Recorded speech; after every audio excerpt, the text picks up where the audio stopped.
करोड़पति बशीर जो कि बूढ़ा हो चुका था और बरतानिया के ओल्ड होम में सुबह से शाम तक कैरम बोर्ड खेलता था।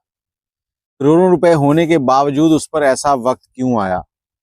कहानी जरा सुन के जाइएगा और अपनी राय कमेंट में जरूर दीजिएगा। पाकिस्तान के एक नवाही इलाके में बशीर रहता था। मैट्रिक पास की, बचपन से ही शौक था कि बाहर जाऊंगा, गोरे का देश देखूंगा। मैट्रिक पास की और कोशिश करके एक महकमे के अंदर क्लर्क लग गया। ये 1975 की दहाई की बात है।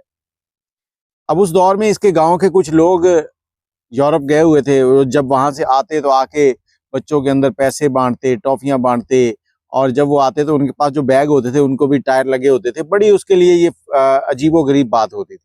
उसका शौक था कि उसने बाहर जाना ही जाना है।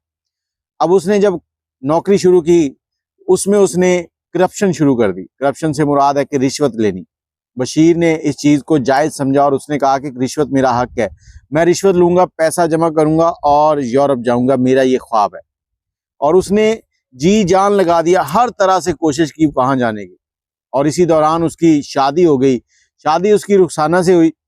बशीर और रुखसाना हंसी खुशी रहने लगे और बशीर को मतलब पैसा था रिश्वत का, घर बना लिया, बंगला, गाड़ी, सब कुछ बनाया।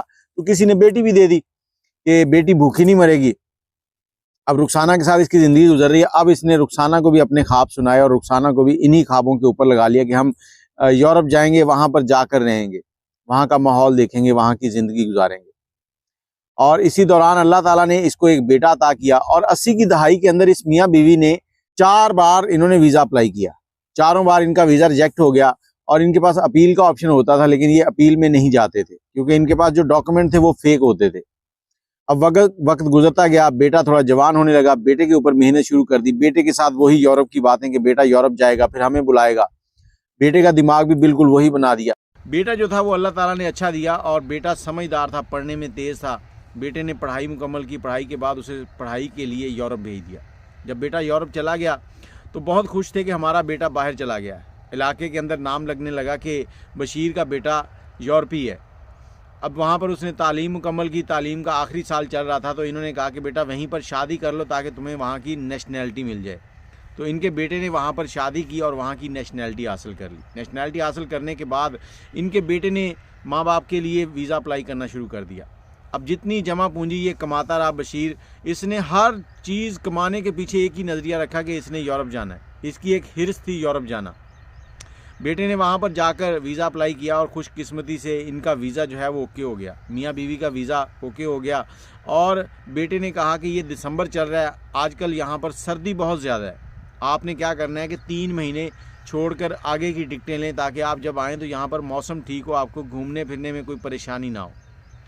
1 महीने के बाद बशीर की जो बीवी थी रुखसाना, उसकी तबीयत ख़राब हुई और रुखसाना जो है वो अल्लाह को प्यारी हो गई। बेटा माँ के जनाजे पर ना आ सका, कुछ मजबूरियां थी वहाँ से, कुछ डॉक्यूमेंटेशन, इस वजह से अब जनाजा हो गया। बशीर अकेला रह गया। 2 महीने के बाद बशीर ने टिकट ली और यूरोप पहुँच गया। बशीर बहुत खुश था कि वो यूरोप पहुँच गया है, अब वहाँ पर घूमेगा। लेकिन जब वो किसी मकाम पर जाता तो उसे रुखसाना की बहुत याद आती। जिस बीवी के साथ बैठकर उसने बहुत से ख्वाब देखे तो वो उसे छोड़कर जा चुकी थी। बशीर ने अपनी ज़िंदगी में हर बुरा काम किया था, रिश्वत ली थी, लोगों को तंग किया था ताकि वो पैसा कमाए और यूरोप पहुँचे। आज वो यूरोप पहुँचा है तो उसके पास उसकी हमसफ़र नहीं है, बेटा है, बहू है, बशीर है।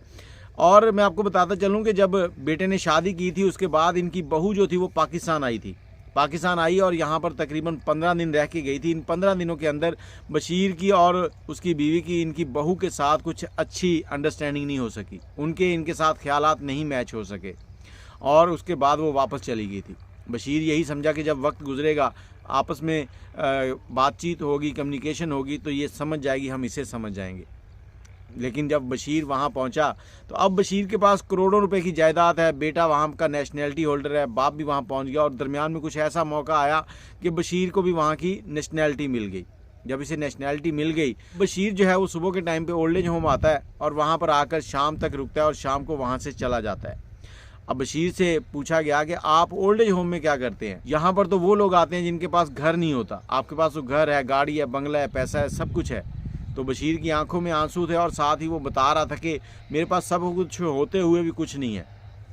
तो पूछने वाले ने पूछा कि क्या वजह बनी? اس نے کہا جی گھر میں رہتا تھا, میں نے ہمیشہ ہی یہ ہرس رکھی کہ میرے پاس پیسہ ہو, گاڑی ہو, بنگلہ ہو اور میں یورپ جاؤں.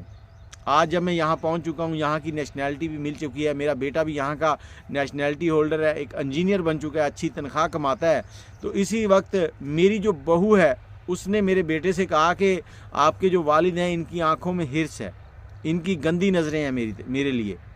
تو میرے بیٹے نے آخرکار یہ فیصلہ کیا کہ جب وہ صبح جاب پر جاتا ہے تو مجھے گاڑی میں بٹھاتا ہے اور یہاں چھوڑ جاتا ہے اولڈ ایج ہوم میں, اور شام کو جب وہ واپس آتا ہے تو مجھے یہاں سے لے جاتا ہے. اگر وہ نہ آئے تو میں خود گھر چلا جاتا ہوں, لیکن بیٹے کے گھر آنے سے پہلے میں اپنے گھر میں داخل نہیں ہو سکتا. اب بشیر کروڑوں کا مالک ہوتے ہوئے اپنے گھر میں نہیں جا سکتا. بیٹا ہے, بیٹے کے ساتھ اٹھ بیٹھ نہیں سکتا. بہو ہے, وہ اس کو پسند نہیں کرتی. اب یہ بشیر کی کون سی سزا تھی؟ بشیر نے جو لوگوں کے اوپر ظلم کیا تھا, جو جوانی کے اندر رشوت لیتا رہا, لوگوں کو تنگ کرتا رہا, یہ شاید اسی کی سزا تھی. بشیر یہ باتیں سناتے ہوئے رو رہا تھا اور دوسروں کے لیے کہانی چھوڑ گیا ہے کہ آپ لوگ اس طرح کے غلط کام نہیں کرنا, اور جب بھی مانگنا اللہ سے وہ مانگنا جو آپ کے لیے بہتر ہو. بلا وجہ منہ اٹھا کے ہر چیز نہیں مانگ دیا کرتے. جب آپ کی مانگی ہوئی چیز آپ کو ملتی ہے تو اس کے ساتھ جو جڑی ہوئی قباحتیں ہیں وہ بھی آپ کو ساتھ آتی ہیں, اور بشیر کے ساتھ بھی یہی کچھ ہوا تھا. اس نے یورپ مانگا تھا, یورپ کے ساتھ اس کی بہو بھی آئی, اور بہو جو ہے وہ اس کو پسند نہیں کرتی. اب وہ اولڈ ایج ہوم میں سارا دن گزارتا ہے, وہاں بیٹھا کیرم بورڈ کھیلتا ہے اور شام کو گھر جانے کا انتظار کرتا ہے کہ کب اس کا بیٹا آئے اور اسے گھر لے کر جائے. آپ اپنی رائے کمنٹ میں ضرور دیجیے گا, دعاؤں میں یاد رکھیے گا. اللہ حافظ.